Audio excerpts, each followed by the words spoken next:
வணக்கம் நண்பர்களே. Brain motive சேனலுக்காக நான் உங்கள் நண்பன் ராம். நாம இன்னைக்கு பார்க்க போற வீடியோ தலைப்பு கெட்ட குணம் கொண்டவர்களின் 25 கொடூர அடையாளங்கள். யாரையும் நம்பாதீங்க. வாங்க வீடியோக்குள்ள போலாம்.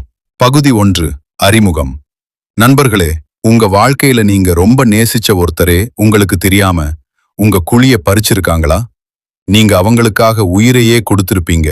ஆனா அவங்க உங்க வளர்ச்சியை பார்த்து உள்ளுக்குள்ள எரிஞ்சு போயிருப்பாங்க. இன்னைக்கு நாம பார்க்க போற விஷயம் சாதாரணமானது இல்ல. ஒரு மனுஷன் வெளிய பார்க்க ரொம்ப தங்கமானவன் மாதிரி தெரிவான். ஆனா அவன் மனசுக்குள்ள ஒரு கொடூரமான இருட்டு இருக்கும். கெட்டவன் அப்படின்னா சினிமாவுல வர்ற மாதிரி ரவுடி மாதிரி இருக்க மாட்டான். அவன் உங்க கூடவே சாப்பிடுவான், உங்க கூடவே சிரிப்பான். ஆனா அவன் ஒரு சைக்காலஜிக்கல் பிரிடேட்டர். இவங்கள அடையாளம் காண தெரியலன்னா உங்க வாழ்க்கைய நீங்களே அழிச்சுக்கிறீங்கன்னு அர்த்தம். இன்னைக்கு இந்த வீடியோவுல 25 ரகசிய அடையாளங்களை நான் சொல்ல போறேன். இதுல அந்த 25வது அடையாளம் இருக்கு பாருங்க. அத சொல்லும்போது உங்களுக்கே புரியும், இவ்வளவு நாள் உங்க கூட இருந்த அந்த நபர் எவ்வளவு ஆபத்தானவர்னு. இவங்க ஒரு பேட்டர்ன்ல தான் வேலை செய்வாங்க. அந்த பேட்டர்னை உடைக்க போறோம். இந்த வீடியோ முடிஞ்சதுக்கு அப்புறம் உங்களை ஏமாத்த இந்த உலகத்துல எவனாலையும் முடியாது. ஏன்னா உங்க கண்ணு முன்னாடி ஒருத்தன் நடிக்கிறான் அப்படின்னா அவனோட அடுத்த மூவ் என்னன்னு உங்களுக்கு முன்னாடியே தெரிஞ்சிரும். ஸ்கிப் பண்ணாம பாருங்க.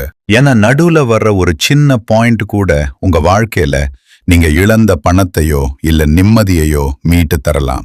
நீங்க ரெடியா? தயவு செஞ்சு கமெண்ட்ல ரெடின்னு போடுங்க. நம்ம அந்த 25 அடையாளங்களுக்குள்ள போவோம். பகுதி 2, முதல் 10 அடையாளங்கள். 1, முகமூடியை கிழித்தல். முதல் அடையாளம், இவங்க கிட்ட இருக்கிற ஒரு விசித்திரமான மெமரி பவர். இவங்க உங்களுக்கு ஒரு துரோகம் பண்ணிருப்பாங்க. அத நீங்க ஆதாரத்தோட கேட்டா அப்படியே கண்ணை உருட்டி, நிஜமாவா? எனக்கு ஞாபகமே இல்லையே, நீ எப்போ சொன்ன அப்படின்னு ரொம்ப அப்பாவியா கேட்பாங்க. அவங்க செஞ்ச தப்ப மட்டும் அவங்க மூளை அப்படியே டெலீட் பண்ணிடும். ஆனா அதே நேரத்துல நீங்க 10 வருஷத்துக்கு முன்னாடி தெரியாம செஞ்ச ஒரு சின்ன தப்ப ஒரு டைரியில குறிச்சு வச்ச மாதிரி இன்னைக்கு வரைக்கும் குத்தி காட்டுவாங்க. உதாரணம், உங்க நண்பர் உங்ககிட்ட ஒரு 10,000 ரூபாய் கடன் வாங்குறாருன்னு வச்சுப்போம். 2 மாசம் கழிச்சு கேட்டா, நான் என்னைக்கு வாங்கினேன், ஒரு 2,000 தானே வாங்கினேன் அப்படின்னு மாத்தி பேசுவாரு. ஆனா நீங்க 1 வருஷத்துக்கு முன்னாடி அவரோட பர்த்டே பார்ட்டிக்கு லேட்டா வந்தத இன்னைக்கும் சொல்லி உங்களை குற்ற உணர்ச்சியில தள்ளுவாரு. இதுதான் அவங்க பிளான். 2வது, ட்ரையாங்குலேஷன், 3ஆம் நபர் தந்திரம். 2வது அடையாளம் ரொம்பவே ஆபத்தானது. ட்ரையாங்குலேஷன், அதாவது உங்களை நேரடியா எதிர்க்காம ஒரு முக்கோண சதியை உருவாக்குவாங்க. உங்களுக்கு ரொம்ப நெருக்கமான ஒருத்தர்கிட்ட போய் உங்களுக்களை பத்தி இல்லாததும் பொல்லாததும் சொல்லி உங்க 2 பேருக்கும் நடுவுல ஒரு பெரிய விரிசலை உண்டாக்குவாங்க. அவங்க கிட்ட உங்களை பத்தி தப்பா பேசுவாங்க, உங்க கிட்ட அவங்கள பத்தி தப்பா பேசுவாங்க. உதாரணம், உங்க வீட்ல உங்க அண்ணன் தம்பிக்குள்ள சண்டை வருதுன்னு வச்சுக்கலாம். ஒரு 3வது மனுஷன் வந்து உன் தம்பி உன்னை பத்தி வெளியே இப்படி தப்பா பேசினான்னு கொளுத்தி போடுவான். நீங்க 2 பேரும் சண்டை போட்டு பிரிஞ்சு நிப்பீங்க. ஆனா அந்த 3வது மனுஷன் உங்க 2 பேர்கிட்டையும் நல்லவன் மாதிரி நடிச்சுக்கிட்டு இருப்பான். 3, ஃபேக் ஹெம்யூலிட்டி, நடிப்பு அடக்கம். 3வது அடையாளம் நடிப்பு அடக்கம். இவங்க பாக்குறதுக்கு ரொம்ப எளிமையா பவ்யமா இருப்பாங்க. நான் எல்லாம் சாதாரண ஆளுங்க, எல்லாம் அந்த ஆண்டவன் புண்ணியம்னு சொல்லுவாங்க. ஆனா உள்ளுக்குள்ள நான் தான் பெரிய ஆளு, மத்தவங்க எல்லாம் எனக்கு கீழே அப்படின்னு ஒரு பயங்கரமான ஈகோ இருக்கும். அவங்க புகழ யாராவது ஒரு நிமிஷம் மதிக்கலன்னா போதும், அவங்க உள்ள இருக்கிற அந்த அரக்கன் வெளியே வந்துடுவான். உதாரணம், ஒரு ஆபீஸ் மீட்டிங்ல ஒருத்தர் ரொம்ப அடக்கமா பேசுவாரு. ஆனா அவருக்கு கிடைக்க வேண்டிய பாராட்டு இன்னொருத்தருக்கு கிடைச்சிருச்சுன்னா அன்னைக்கு நைட்டே அந்த ஆளை எப்படி காலி பண்ணலாம்னு ரகசியமா பிளான் போடுவாரு. அவங்க அடக்கம் வெறும் முகமூடிதான். 4வது, லவ் பாம்பிங், அதிகப்படியான பாசம். 4வது விஷயம், லவ் பாம்பிங். இது ஒரு சைக்காலஜிக்கல் அட்டாக். நீங்க ஒருத்தரை புதுசா மீட் பண்றீங்க. பழகின முதல் வாரத்திலேயே உன்ன மாதிரி ஒரு நல்ல மனுஷனை நான் பார்த்ததே இல்ல, நீ என் உயிர் நண்பன் அப்படின்னு புகழாரமா சூட்டுவாங்க. உங்களுக்கு என்ன தேவையோ அதை யோசிச்சு செய்வாங்க. எதுக்கு தெரியுமா? உங்களை அவங்க பாசத்துக்கு அடிமையாக்கத்தான். நீங்க அவங்கள முழுசா நம்ப ஆரம்பிச்ச உடனே அவங்க காட்டுற பாசத்தை கரன்சி மாதிரி பயன்படுத்தி உங்களை மிரட்ட ஆரம்பிப்பாங்க. உதாரணம், ஆரம்பத்துல உங்களுக்கு ஃபோன் பண்ணி மணிக்கணக்கா பேசுவாங்க, கிஃப்ட் கொடுப்பாங்க. ஆனா ஒன்ஸ் நீங்க அவங்க வலையில விழுந்ததும், நான் உனக்கு அவ்வளவு செஞ்சனே, இப்போ எனக்காக இத கூட செய்ய மாட்டியா அப்படின்னு இமோஷனலா பிளாக்மெயில் பண்ணுவாங்க. 5வது ஷிஃப்டிங் கோல் போஸ்ட்ஸ், இலக்கை மாற்றுவது. 5வது அடையாளம் ஷிஃப்டிங் கோல் போஸ்ட்ஸ். இவங்க கிட்ட நீங்க என்ன செஞ்சாலும் நல்ல பேர் வாங்கவே முடியாது. ஒரு வேலை சொல்லுவாங்க, நீங்க அதை கஷ்டப்பட்டு செஞ்சு முடிப்பீங்க. முடிச்சதுக்கு அப்புறம் நான் இதை சொல்லவே இல்லையே, நான் வேற மாதிரி தானே கேட்டேன்னு அப்படியே மாத்தி பேசுவாங்க. நீங்க எவ்வளவுதான் உழைச்சாலும் போதாது போதாதுன்னு சொல்லியே உங்களை மனத்தளவுல சோர்வடைய வைப்பாங்க. உதாரணம், உங்க பாஸ் ஒரு ரிப்போர்ட் ரெடி பண்ண சொல்றாருன்னு வச்சுப்போம். நீங்க 5 நாள் தூங்காம ரெடி பண்ணி கொண்டு போய் கொடுப்பீங்க. ஆனா அவர் அதை வாங்கி பார்த்துட்டு, இது இல்ல, எனக்கு வேற ஃபார்மேட்ல வேணும்னு சொல்லி நீங்க செஞ்ச அத்தனை உழைப்பையும் குப்பைக்கு அனுப்புவாரு. இது உங்களை கண்ட்ரோல்ல வச்சுக்க அவங்க பண்ற தந்திரம். 6வது வேலிடேஷன் சீக்கிங், அங்கீகாரம் தேடுதல். 6வது அடையாளம் எப்பவும் மற்றவர்களோட பாராட்டுக்காக ஏங்குறது. இவங்க செய்யற சின்ன உதவி கூட வெளிய 4 பேருக்கு தெரியணும்னு நினைப்பாங்க. ஒருத்தருக்கு 10 ரூபா தானம் பண்ணா கூட அதை செல்ஃபி எடுத்து ஸ்டேட்டஸ் போடுவாங்க. அவங்கள யாரும் புகழலன்னா இல்லன்னா, ஒரு இடத்துல அவங்களுக்கு முக்கியத்துவம் கிடைக்கலன்னா அந்த இடத்தையே ஒரு நரகமா மாத்திடுவாங்க. உதாரணம், ஒரு குரூப்ல இவங்க ஒரு ஜோக் சொல்றாங்க, யாரும் சிரிக்கலன்னா உடனே டென்ஷன் ஆயிடுவாங்க. இல்லன்னா மத்தவங்கள கிண்டல் பண்ணி அவங்கள மட்டம் தட்டி தான் பெரிய ஆளுன்னு காட்டிக்க பாப்பாங்க. 7வது ஸ்மீர் கேம்பெயின், பெயரை கெடுத்தல். 7வது அடையாளம் ஸ்மீர் கேம்பெயின், அதாவது அவதூறு பரப்புவது. இவங்க ஒருத்தரோட கேரக்டரையே காலி பண்றதுல PhD பண்ணிருப்பாங்க. நீங்க இல்லாத நேரத்துல உங்க நண்பர்கள் கிட்டயோ இல்ல ரிலேட்டிவ்ஸ் கிட்டயோ போய், அவன் மேல பார்க்கத்தான் நல்லவன் மாதிரி இருக்கான், ஆனா உள்ளுக்குள்ள ரொம்ப மோசம் தெரியுமா அப்படின்னு ஒரு வதந்திய பரப்பி விடுவாங்க. நீங்க அவங்க கிட்ட போய் கேட்கும்போது, ஐயையோ நான் அப்படி சொல்லவே இல்லையேன்னு அப்படியே அந்தர் பல்ட்டி அடிப்பாங்க. உதாரணம், நீங்க வேலையை விட்டு நிக்கிறீங்கன்னா நீங்க தப்பு பண்ணிட்டு போனீங்கன்னு அந்த ஆபீஸ் முழுக்க கிளப்பி விடுவாங்க. உங்க கரியரையே காலி பண்ண துணிவாங்க. 8வது ப்ரொஜெக்டிங், தன் தப்பை திணித்தல். 8வது அடையாளம் ப்ரொஜெக்டிங், அதாவது தான் செய்யற தப்ப அப்படியே அடுத்தவன் மேல தூக்கி போடுறது. அவங்க பொய் சொல்லுவாங்க, ஆனா உங்களை பார்த்து நீ பொய் சொல்ற, உன்னை நம்ப முடியாதுன்னு கத்துவாங்க. அவங்க உங்களுக்கு துரோகம் பண்ணுவாங்க, ஆனா உங்களை துரோகின்னு முத்திரை குத்துவாங்க. இதனால நீங்க குழம்பி போய் ஒருவேளை நம்ம தப்பு பண்றோமோன்னு உங்களையே சந்தேகப்பட ஆரம்பிப்பீங்க. உதாரணம், ஒரு கணவன் மனைவிக்குள்ள சண்டை வருது. கணவன் தான் தப்பு பண்ணிருப்பான், ஆனா மனைவியை பார்த்து நீதான் எல்லாத்துக்கும் காரணம், நீதான் என்னை இப்படி பண்ண வச்சேன்னு பழி போடுவான். இதுதான் இவங்களோட தற்காப்பு தந்திரம். 9வது லேக் ஆஃப் ரிமோர்ஸ், வருத்தமே இல்லாமை. 9வது அடையாளம் ரொம்ப கொடூரமானது. ஒரு தப்பு செஞ்சா மனுஷனா இருந்தா ஒரு குற்ற உணர்ச்சி வரும், வருத்தம் வரும். ஆனா இவங்களுக்கு அந்த உணர்ச்சியே இருக்காது. ஒருத்தரோட வாழ்க்கையை அழிச்சிட்டு கூட அடுத்த நிமிஷம் உட்கார்ந்து நிம்மதியா சாப்பிடுவாங்க. அவங்க முகத்துல ஒரு சின்ன சலனம் கூட இருக்காது. அவங்க கண்ணை பார்த்தீங்கன்னா ஒரு மாதிரி மரத்து போன தன்மையோட ஈரம் இல்லாம இருக்கும். உதாரணம், இவங்களால ஒருத்தருக்கு பெரிய நஷ்டம் வந்திருக்கும், ஆனா இவங்க அது அவன் தலைவிதி, நான் என்ன பண்ண முடியும்னு ரொம்ப அசால்ட்டா சொல்லிட்டு போயிட்டே இருப்பாங்க. 10வது ஃபைனான்சியல் எக்ஸ்ப்ளூட்டேஷன், பணச்சுரண்டல். 10வது அடையாளம் பணத்தை மட்டுமே குறியா வச்சு பழகிறது. இவங்க உங்ககிட்ட பேசுறாங்கன்னா அதுக்கு பின்னாடி கண்டிப்பா ஒரு பண லாபம் இருக்கும். உங்ககிட்ட பணம் இருக்கிற வரைக்கும் உங்களுக்கு போட்டு பின்னாடியே வருவாங்க. உங்களுக்கு ஒரு கஷ்டம், உங்ககிட்ட பணம் இல்லைன்னு தெரிஞ்ச அந்த நிமிஷம் போன் கூட எடுக்க மாட்டாங்க. உங்களை ஒரு ATM மிஷின் மாதிரி தான் பார்ப்பாங்க. உதாரணம், எப்பவும் வெளியே போகும்போது பர்ஸ் கொண்டு வரலன்னு சொல்லுவாங்க. இல்லைன்னா அவசரத்துக்கு பணம் கேட்டு வாங்கிட்டு திரும்ப தர மாட்டாங்க. ஆனா அவங்க ஆடம்பரமா செலவு பண்ணுவாங்க. நீங்க கேட்கும்போது அவங்க கிட்ட இருக்கிற அந்த கெட்ட குணம் வெளியே வரும். இப்போ 10 அடையாளங்கள் முடிஞ்சிருக்கு. இதுல எத்தனை உங்க வாழ்க்கையில நடந்திருக்குன்னு யோசிங்க. இன்னும் 15 அடையாளங்கள் இருக்கு. அதுல தான் இவங்களோட மொத்த மாஸ்டர் பிளானும் ஒளிஞ்சிருக்கு. தயாரா இருங்க. பகுதி 4, 11 முதல் 20 அடையாளங்கள். உளவியல் யுத்தம். 11 டபுள் ஸ்டாண்டர்ட்ஸ், இரட்டை வேடம். 11வது அடையாளம் இரட்டை வேடம். இவங்களுக்குன்னு ஒரு நீதி, மத்தவங்களுக்குன்னு ஒரு நீதி. அவங்க மத்தவங்கள கிண்டல் பண்ணலாம், ஆனா நீங்க ஒரு சின்ன ஜோக் அடிச்சா கூட என்ன எப்படி நீ இப்படி சொல்லலாம்னு பெரிய சண்டை போடுவாங்க. அவங்க தப்பு பண்ணா அது சூழ்நிலை, ஆனா நீங்க தெரியாம ஒரு தப்பு பண்ணா அது குணம். உதாரணம், உங்க கூட இருக்கிற ஒருத்தர் மத்த எல்லாரையும் பத்தி உங்ககிட்ட தப்பா விமர்சனம் பண்ணுவாரு. ஆனா நீங்க யாரையாவது பத்தி ஒரு கருத்து சொன்னா உடனே நீ ரொம்ப தப்பா பேசுறன்னு உங்களுக்கே அட்வைஸ் பண்ணுவாரு. இது இவங்களோட ஒரு ஆதிக்க போக்கு. 12வது தி விடம் கார்டு, பாதிக்கப்பட்டவர் போல் நடிப்பது. 12வது அடையாளம், எப்பவும் நான் தான் பாவம்னு நடிக்கிறது.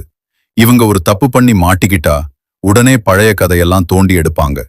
எனக்கு சின்ன வயசுல இது நடந்துச்சு, எனக்கு யாருமே இல்ல, அதனாலதான் நான் இப்படி ஆயிட்டேன்னு சொல்லி உங்க எமோஷனல் பக்கத்தை அட்டாக் பண்ணுவாங்க. நீங்க அவங்க மேல இருக்கிற கோபத்தை மறந்து அவங்களுக்காக பரிதாபப்பட ஆரம்பிச்சிருவீங்க. உதாரணம், ஒருத்தர் உங்ககிட்ட பொய் சொல்லிட்டு பிடிபடுறாரு. நீங்க கேட்கும்போது, உனக்கு என்ன தெரியும், நான் எவ்வளவு கஷ்டப்படுறேன் தெரியுமான்னு அழுது காரியத்தை சாதிச்சுப்பாங்க. இவங்க கண்ணீரை ஒரு ஆயுதமா பயன்படுத்துற மாஸ்டர்ஸ். 13வது சப்டல் புட் டவுன்ஸ், மெதுவான அவமானம். 13வது அடையாளம் சப்டல் புட் டவுன்ஸ். இவங்க உங்களை நேரடியா திட்ட மாட்டாங்க, ஆனா 4 பேருக்கு நடுவுல சிரிச்சுக்கிட்டே உங்களை அசிங்கப்படுத்துவாங்க. என்னப்பா இந்த ட்ரெஸ் உனக்கு கொஞ்சம் லூசா இருக்கோ, ஆனா பரவாயில்ல விடு அப்படின்னு சொல்லி உங்க தன்னம்பிக்கைய லேசா கீறுவாங்க. நீங்க கோபப்பட்டா, சும்மா விளையாட்டுக்கு சொன்னேன், இதுக்கு போய் ஏன் கோபப்படுறேன்னு உங்களையே சின்ன பிள்ளையாக்கிடுவாங்க.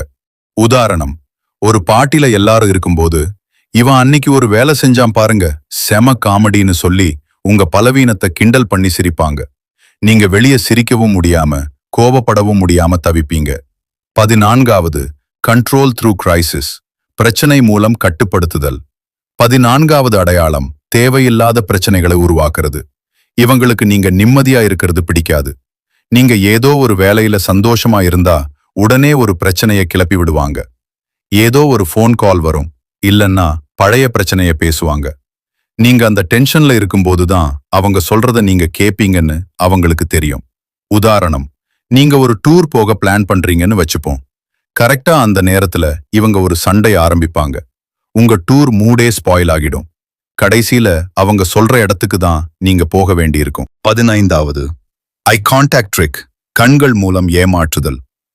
15வது அடையாளம், அவங்க பொய் சொல்லும்போது காட்டுற அந்த எக்ஸ்ட்ரா தைரியம். பொதுவா பொய் சொன்னா கண்ணை பார்த்து பேச மாட்டாங்கன்னு சொல்லுவாங்க இல்லையா? ஆனா இந்த கொடூரமான ஆட்கள் அதை ஒரு டெக்னிக்காவே வச்சிருக்காங்க. நீங்க நம்பணுங்கிறதுக்காகவே உங்க கண்ணை நேருக்கு நேரா பார்த்து பொய் சொல்லுவாங்க. அந்த நேரத்துல அவங்க கண்ணுல ஒரு துளி நடுக்கம் கூட இருக்காது. உதாரணம், நான் அந்த பணத்தை எடுக்கவே இல்லைன்னு உங்க கண்ணை பார்த்து சத்தியம் பண்ணுவாங்க. அவங்க அவ்வளவு தைரியமா பேசுறத பார்த்து நீங்க உண்மையாவே ஆதாரமே தப்போன்னு உங்களையே சந்தேகப்பட ஆரம்பிச்சிருவீங்க. 16 ஐசோலேட்டிங் யூ, உங்களை தனிமைப்படுத்துவது. 16வது அடையாளம் ஐசோலேட்டிங். இவங்க மெதுமெதுவா உங்க அப்பா அம்மா நண்பர்கள்னு எல்லாரையும் உங்களை விட்டு பிரிக்க பார்ப்பாங்க. உன் நண்பன் உன்னை பத்தி தப்பா சொன்னா, உங்க வீட்ல உனக்கு மரியாதை இல்லைன்னு சொல்லி சொல்லி உலகத்துல அவங்க மட்டும்தான் உங்களுக்கு நல்லது நினைக்கிற மாதிரி ஒரு பிம்பத்தை உருவாக்குவாங்க. நீங்க தனிமரமா நிக்கும்போது அவங்க உங்களை ஈஸியா ஆட்டி வைப்பாங்க. உதாரணம், ஏன் அந்த ஃப்ரெண்டு கூட போற, அவன் சரியில்லை, என் கூட மட்டும் இருன்னு சொல்லி உங்களை ஒரு சிறைக்குள்ள தள்ளுவாங்க. கொஞ்ச நாள்ல உங்களுக்கு யாருமே இல்லாம போயிடுவாங்க. 17வது யூசிங் சீக்ரெட்ஸ் as வெப்பன்ஸ், ரகசியங்களை ஆயுதமாக்குதல். 17வது அடையாளம் நம்பிக்கையை துரோகமாக்குறது. நீங்க ரொம்ப நெருக்கம்னு நினைச்சு உங்க வாழ்க்கையில நடந்த சில கசப்பான விஷயங்களை இவங்க கிட்ட சொல்லிருப்பீங்க. எப்போ உங்களுக்கும் அவங்களுக்கும் சண்டை வருதோ அப்போ அந்த ரகசியத்தை எடுத்து போட்டு மிதிப்பாங்க. நீ மட்டும் என்ன உத்தமனா, அன்னைக்கு அப்படி பண்ணியேன்னு 4 பேர் முன்னாடி சொல்லி உங்களை அசிங்கப்படுத்துவாங்க. உதாரணம், நீங்க செஞ்ச ஒரு பழைய தப்ப இவங்க கிட்ட சொல்லிருப்பீங்க. ஒரு சின்ன வாக்குவாதம் வரும்போது உன் பழைய கதையை நான் வெளியே சொல்லட்டுமான்னு உங்களை மிரட்டுவாங்க. 18வது பாரசிட்டிக் லைஃப் ஸ்டைல், ஒட்டுண்ணி வாழ்க்கை. 18வது அடையாளம் ஒட்டுண்ணி குணம். இவங்க சொந்தமா முன்னேறணும்னு நினைக்க மாட்டாங்க. உங்க உழைப்பு, உங்க ஐடியா, உங்க கான்டாக்ட்ஸ் இதையெல்லாம் பயன்படுத்தி அவங்க முன்னேறுவாங்க. ஆனா வெளியே சொல்லும்போது நான் தான் இதையெல்லாம் செஞ்சேன்னு கிரெடிட் எடுத்துப்பாங்க. உங்களை ஒரு ஏணியா மட்டும்தான் பயன்படுத்துவாங்க. உதாரணம், நீங்க ஒரு பிசினஸ் ஐடியா சொல்லுவீங்க, இவங்க அதை அப்படியே காப்பி அடிச்சு அவங்க பேருக்கு மாத்திப்பாங்க. கேட்டா நாம 2 பேரும் ஒண்ணுதானே, இதுல என்ன இருக்குன்னு பேசுவாங்க. 19வது டெஸ்டிங் பவுண்டரிஸ், எல்லையை சோதித்தல். 19வது அடையாளம் உங்க பொறுமையை செக் பண்றது. இவங்க சின்ன சின்னதா உங்க சுதந்திரத்துல தலையிடுவாங்க. நீங்க அமைதியா போக போக இன்னும் பெருசா கை வைப்பாங்க. ஒரு கட்டத்துல உங்க பர்சனல் லைஃப்ல என்ன நடக்கணும்னு கூட இவங்க தான் முடிவு பண்ணுவாங்க. நீங்க தடுத்தா நீ மாறிட்டேன்னு இமோஷனல் டிராமா பண்ணுவாங்க. உதாரணம், உங்க போன் பாஸ்வேர்ட் கேட்பாங்க, இல்லன்னா நீங்க யார்கிட்ட பேசணும்னு இவங்க லிஸ்ட் போடுவாங்க. இது உங்க மேல இருக்கிற அக்கறை இல்ல, உங்களை அடிமையாக்க அவங்க போடுற திட்டம். 20வது இமோஷனல் பிளாக்மெயில், உணர்ச்சி பூர்வமான மிரட்டல். 20வது அடையாளம் இமோஷனல் பிளாக்மெயில். இவங்க நினைச்சது நடக்கலன்னா உடனே எனக்கு ஏதோ ஆயிடுச்சுன்னா நீதான் காரணம்னு மிரட்டுவாங்க. இல்லன்னா நான் செத்துருவேன்னு சீன் போடுவாங்க. உங்க மனசுல இருக்கிற அந்த பயத்தையும் பாசத்தையும் பயன்படுத்தி அவங்க காரியத்தை சாதிச்சுப்பாங்க. இது ஒரு வகையான மென்டல் டார்ச்சர். உதாரணம், நீ என் கூட வரலன்னா நான் மாத்திரை போட்டுப்பேன்னு மிரட்டுவாங்க. நீங்க பயந்து போய் அவங்க சொல்றதுக்கு எல்லாம் எஸ் சொல்லுவீங்க. இது ஒரு நச்சுத்தன்மையான உறவு. இப்போ 20 அடையாளங்கள் பார்த்தாச்சு, இதோட முடியல. கடைசி 5 அடையாளங்கள் இருக்கு பாருங்க. அதுதான் ஒரு மனுஷனோட உச்சக்கட்ட கொடூரம். அது என்னன்னு தெரிஞ்சுக்க தயாராயிருங்க. பகுதி 5 மற்றும் 6, கடைசி 5 அடையாளங்கள் மற்றும் விடைபெறுதல். 21 கேஸ் லைட்டிங், உங்க புத்தியையே குழப்புறது. 21வது அடையாளம் கேஸ் லைட்டிங். இது ஒரு சைக்காலஜிக்கல் டார்ச்சர். நீங்க ஒரு உண்மையை கண்ணால பார்த்திருப்பீங்க. அது அவங்க கிட்ட கேட்டா, உனக்கு என்ன பைத்தியம் பிடிச்சிருக்கா, நீ தப்பா பாக்குற, உனக்கு மென்டல் ப்ராப்ளம்னு நினைக்கிறேன்னு சொல்லி உங்களுக்கே உங்க மேல சந்தேகம் வர வைப்பாங்க. கொஞ்ச நாள்ல நாம தான் தப்போன்னு நீங்க அவங்க சொல்ற பொய்ய உண்மைன்னு நம்ப ஆரம்பிப்பீங்க. உதாரணம், அவங்க வேற ஒருத்தரோட ரகசியமா பேசுறத நீங்க பார்த்திருப்பீங்க. கேட்டா, நான் போனே தொடலையே, நீ கனவு கண்டிருப்பன்னு அடிச்சு சொல்லுவாங்க. நீங்க ஆதாரத்தை காட்டினாலும் நீ ஒரு நோயாளி மாதிரி நடந்துக்கிறேன்னு உங்களையே குற்றவாளி ஆக்குவாங்க. 22வது நோ அக்கவுண்டபிலிட்டி, பொறுப்பை தட்டி கடிப்பது. 22வது அடையாளம், ஒரு காலமும் தன் தப்ப ஒத்துக்க மாட்டாங்க. உலகமே அழிஞ்சாலும் அதுக்கு நான் காரணம் இல்லைன்னு சொல்லுவாங்க. ஒரு சின்ன சாரி கூட அவங்க வாயிலிருந்து வராது. அப்படியே அவங்க தப்புன்னு தெரிஞ்சாலும், நீ என்ன அப்படி பேச வச்ச, அதனாலதான் நான் அப்படி பண்ணேன்னு உங்க மேல பழிய திருப்பி விட்டுட்டு ரொம்ப அசால்ட்டா போயிட்டே இருப்பாங்க. உதாரணம், ஒரு முக்கியமான வேலையை இவங்க சொதப்பிருப்பாங்க. கேட்டா, அன்னைக்கு மழை பெஞ்சுது, பஸ் லேட்டா வந்துச்சு, நீ கூட எனக்கு ஃபோன் பண்ணலன்னு 1000 காரணம் சொல்லுவாங்க. ஆனா என் தப்புதான்னு ஒரு வார்த்தை சொல்ல மாட்டாங்க. 23வது கம்பேரிட்டிவ் மேலஸ், பொறாமை கலந்த போட்டி. 23வது அடையாளம், உங்க வளர்ச்சியை பார்த்து உள்ளுக்குள்ளேயே செத்து போறது. இவங்க வெளியே சிரிப்பாங்க, ஆனா நீங்க ஒரு புது கார் வாங்குறீங்க இல்லனா ஒரு ப்ரொமோஷன் வாங்குறீங்கன்னா அவங்க முகம் ஒரு நிமிஷம் கருத்து போகும். அதை மறைக்க, இது என்ன பெரிய விஷயம், எங்க ஊர்ல இதை விட பெருசா இருக்குன்னு மட்டம் தட்டுவாங்க. உங்க வெற்றிய ஒரு ஆபத்தா நினைப்பாங்க. உதாரணம், நீங்க ஒரு எக்ஸாம்ல பாஸ் பண்ணிட்டீங்கன்னு சொன்னா, அந்த எக்ஸாம் இப்போ ரொம்ப ஈஸி ஆயிடுச்சுன்னு கேள்விப்பட்டேன்னு உங்க உழைப்ப ஒண்ணுமே இல்லாம ஆக்குவாங்க. அவங்க மட்டும்தான் ஜெயிக்கணுங்கிற வெறி இவங்க கிட்ட இருக்கும். 24வது பிரேயிங் ஆன் த வீக், பலவீனமானவர்களை குறிவைப்பது. 24வது அடையாளம் ரொம்பவே கீழ்த்தரமானது. இவங்க ரொம்ப தைரியமானவங்க கிட்ட வாலாட்ட மாட்டாங்க. யாரெல்லாம் ரொம்ப அமைதியா பாசமா மத்தவங்களுக்கு உதவி செய்யணும்னு நினைக்கிறாங்களோ அவங்களத்தான் கரெக்டா தேர்ந்தெடுப்பாங்க. அவங்களோட அந்த நல்ல குணத்தை பயன்படுத்தி அவங்க ரத்தத்தை உறிஞ்சுவாங்க. வேலை முடிஞ்சதும் ஒரு துரும்பு மாதிரி தூக்கி எறிஞ்சிடுவாங்க. உதாரணம், ஒரு அப்பாவி பொண்ணு இல்லன்னா ஒரு சாதுவான பையனை பார்த்து அவங்க கிட்ட இருக்கிற எல்லா வசதிகளையும் அனுபவிச்சுட்டு கடைசியில அவங்களுக்கே ஒரு ஆபத்து வரும்போது கை கழுவி விட்டுட்டு போயிடுவாங்க. 25வது த அல்டிமேட் ஐடென்டிட்டி இஸ் துஃப்ட், உங்க அடையாளத்தை ஏத்திடுவது. கடைசி மற்றும் 25வது அடையாளம், இதுதான் உச்சக்கட்டம். இவங்க உங்ககிட்ட இருக்கிற நல்ல குணங்களை, உங்க ஸ்டைல, உங்க ஐடியாக்களை அப்படியே காப்பி அடிச்சு உங்களை விட சிறப்பா அதை வெளியே காட்டுவாங்க. ஒரு கட்டத்துல நீங்க யாருன்னே உங்களுக்கு தெரியாம போகும். உங்க வாழ்க்கையில இருந்து எல்லாத்தையும் எடுத்துட்டு உங்களை ஒரு வெறும் ஓடா மாத்திட்டு போயிருவாங்க. இதுதான் ஒரு கொடூரமான மனிதனின் கடைசி அடையாளம். உதாரணம், நீங்க பேசும் விதம், உடுத்தும் உடை, உங்க கனவுகள் என எல்லாவற்றையும் அவங்க எடுத்துப்பாங்க. மக்கள் மத்தியில அவங்க தான் அந்த அடையாளத்துக்கு சொந்தக்காரங்கன்னு நம்ப வைப்பாங்க. முடிவுரை, நண்பர்களே, இப்போ இந்த 25 அடையாளங்களும் உங்களுக்கு தெரிஞ்சிருச்சு. இனிமே உங்க வாழ்க்கையில யாருக்காவது இடம் கொடுக்கும்போது இந்த லிஸ்ட ஒரு நிமிஷம் செக் பண்ணுங்க. இதுல 5 அடையாளங்கள் ஒருத்தர்கிட்ட இருந்தாலே அவங்க உங்க வாழ்க்கைக்கு ஆபத்தானவங்க தான். இந்த வீடியோவை உங்க குடும்பத்துல இருக்கிறவங்களுக்கும் நண்பர்களுக்கும் ஷேர் பண்ணுங்க. ஏன்னா யாரோ ஒருத்தர் ஒரு கொடூரமான மனுஷன் கூட இருந்து தன் வாழ்க்கைய தொலைச்சிட்டு இருக்கலாம். அவங்கள காப்பாத்துறது உங்க கையில தான் இருக்கு. இனிமே உங்க உள் உணர்வை மட்டும் நம்புங்க. யாருக்காகவும் உங்களை நீங்களே தரம் தாழ்த்திக்காதீங்க. இந்த வீடியோ உங்களுக்கு பயனுள்ளதா இருந்தா பவர்ஃபுல்னு கமெண்ட் பண்ணுங்க. அடுத்த வாரம் ஒரு சூப்பரான மோட்டிவேஷனல் டாபிக்ல சந்திப்போம். இது பிரெயின் மோட்டிவ் டாக்ஸ்.